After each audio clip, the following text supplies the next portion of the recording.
É uma pergunta que muitas pessoas, quando chegam aqui na aldeia nativa, e quando eu falo de xamanismo, as pessoas normalmente me fazem, por que xamanismo no século XXI?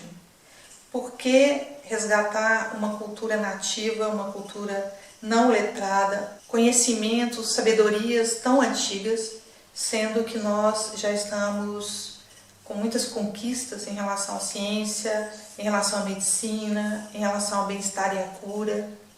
E essa pergunta, para mim, ela tem sentido, ela é pertinente, porque explicar o que é xamanismo, de fato, é meio, às vezes, difícil de explicar. Às vezes a pessoa precisa vivenciar, precisa sentir um pouco, caminhar um pouco nesse caminho para entender os benefícios de resgatar uma cultura nativa.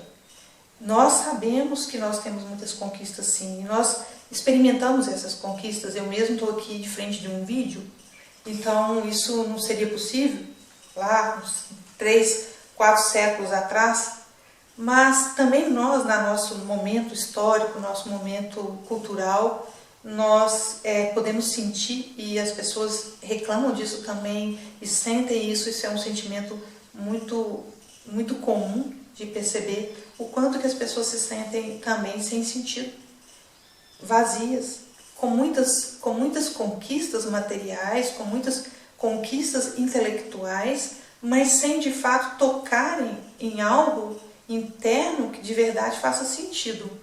Tem sido também um anseio do homem moderno, um anseio nosso muito atual, resgatar uma relação com o sagrado, resgatar uma relação com um estilo de vida mais simples. E não é sem razão que o xamanismo tem vindo nessa vanguarda, tem vindo nesse movimento, resgatando possibilidades que já existiram em outro momento histórico. Então, o que é o xamanismo? Como que a gente poderia definir o xamanismo, ou se é que tem uma definição assim tão clara, tão precisa? Para mim, e na minha experiência, é um estilo de vida, é uma busca de achar o sentido, o significado dentro de si mesmo, e não externamente. Então, a nossa cultura, ela nos possibilita muitas coisas, mas, ao mesmo tempo, ela nos ensina também a buscar fora todos os anseios que nós sentimos dentro, e que a gente poderia encontrar essas respostas, suprir essas necessidades e esses anseios, se nós conseguíssemos voltar para dentro de nós mesmos.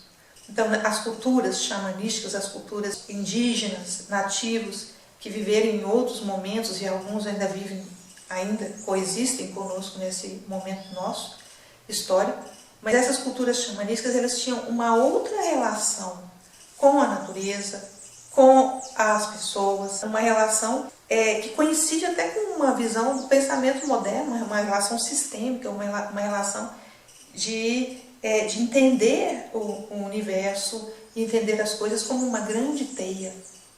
No xamanismo Lakota, no xamanismo norte-americano, eles têm o símbolo, o filtro dos sonhos, que todo mundo já deve conhecer, como é que é um aro tecido como uma teia, nos fazendo lembrar que tudo está interligado, que tudo é uma teia. E quando você de fato vivencia essa experiência de sentir que tudo é uma teia, a nossa relação com as coisas, ela tem uma sacralidade maior.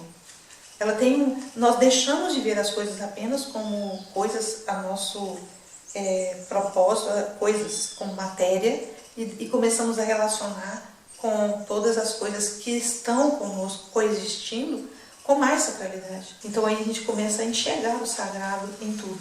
O sagrado no pôr do sol, o sagrado na natureza, o sagrado num animal, uma borboleta que passa. Então, ao resgatar isso, nós também nos preenchemos de um sentido que ficou perdido.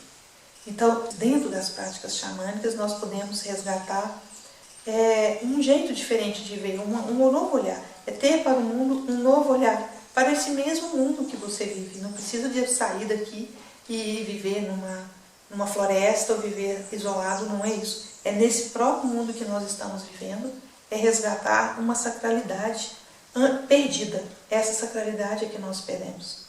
E ao resgatar essa sacralidade, nós também nos sentimos mais preenchidos, mais plenos, mais inteiros. É isso que o xamanismo tem a nos oferecer.